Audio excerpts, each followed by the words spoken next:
Our late Uncle Howard Sheffield had a vision that one day we would have a Black History Museum, and that vision has come to fruition.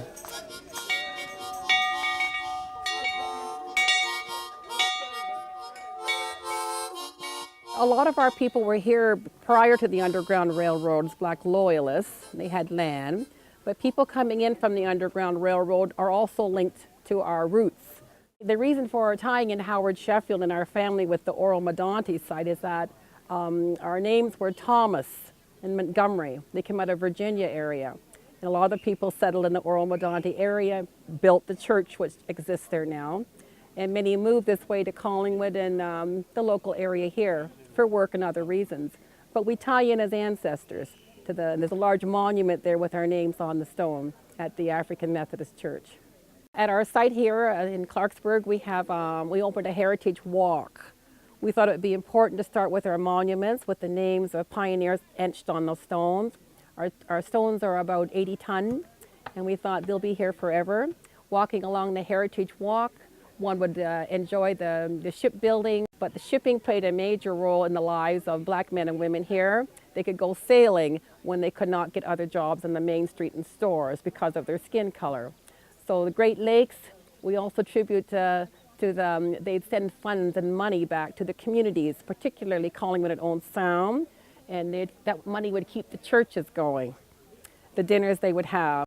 Traveling through the Heritage Walk, you'll see our Sports Hall of Fame. We recognize the Black hockey players, the Black Flashes. They're hockey players in the early 1930s. And we have the collection of Ray Lewis. He'd be a cousin to Howard Sheffield.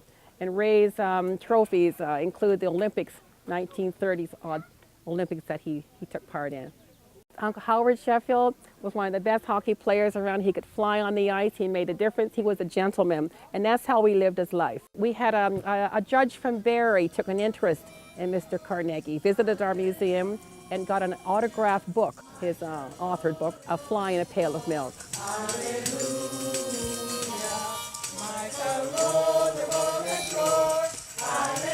On the Heritage Walk, the Pioneer Life and Times. We enjoy walking through an early pioneer house with a bedroom and pantry room and living room, parlor, church, school.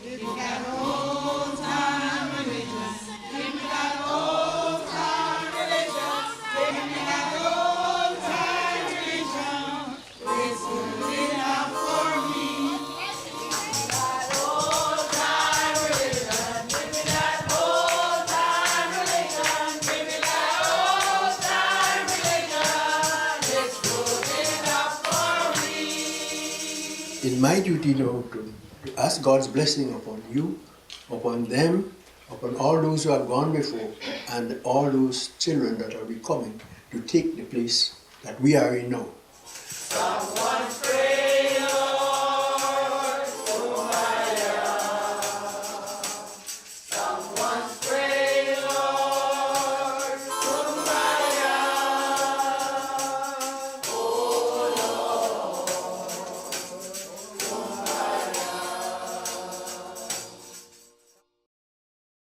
We feature military, Civil War artifacts and information, and World War I and II, as many blacks served in the military.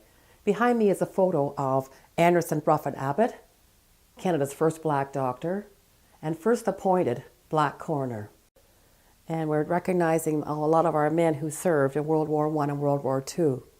We also have an article on the wall of interest that many Canadian men went to register to serve in the military and were denied access. And later on in times did change and they were accepted in the military. Yeah, they fought from the heart.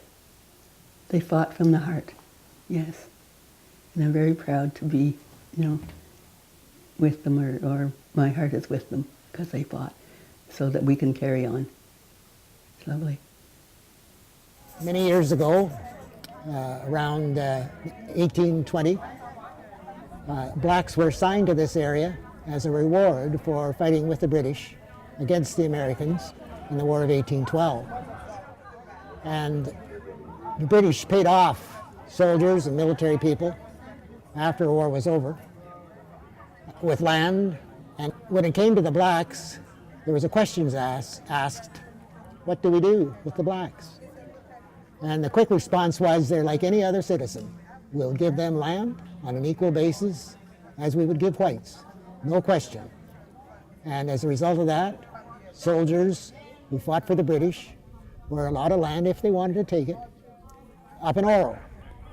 When my father was young, they came all the way down to New Lowell, or near there, and the guy told them, if you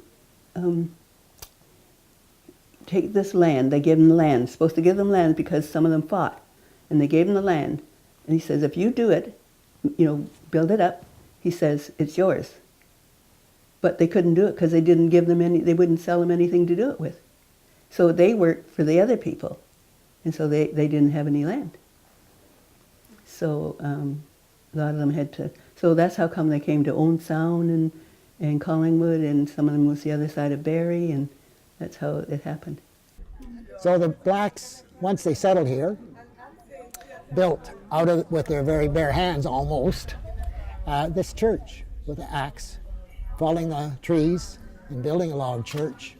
And the amazing thing is that the church is still here, now 160 years later, and it's quite historic. It's very old, built by blacks, for blacks, and it still exists.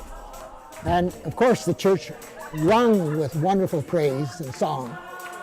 As they were singing the songs and the preachers took to the pulpit there, it was just a living life in there, that the building came alive, and to offer the blessing, it was just natural. Hello, my name is Tamika, and I'm here with the Thornhill African Caribbean Culture Association visiting the Sheffield Historical Museum, and I'm here with the curator, Carolyn, and our children came with us on the group. Can you say good morning to Miss Carolyn, everyone?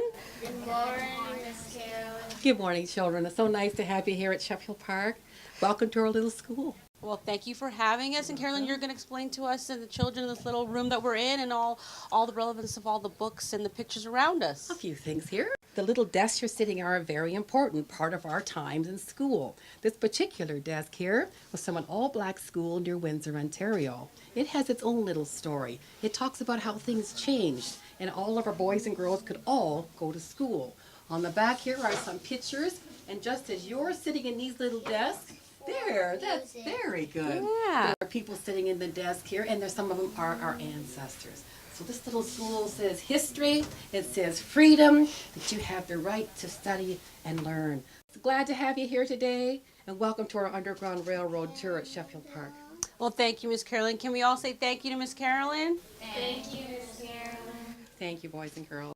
And we're also looking at the future of our young people. We're very concerned that our young people have a foundation and a place to stand and to make positive decisions, that they have a right to be, and that they are they're wonderfully put together and an asset to our people. This demonstration of so many coming here today and sitting down at different tables and having fun together is what Howard was talking about when he wanted to organize something in memory of our ancestors. And this is a demonstration of the love people have one for another. And that's all we can say.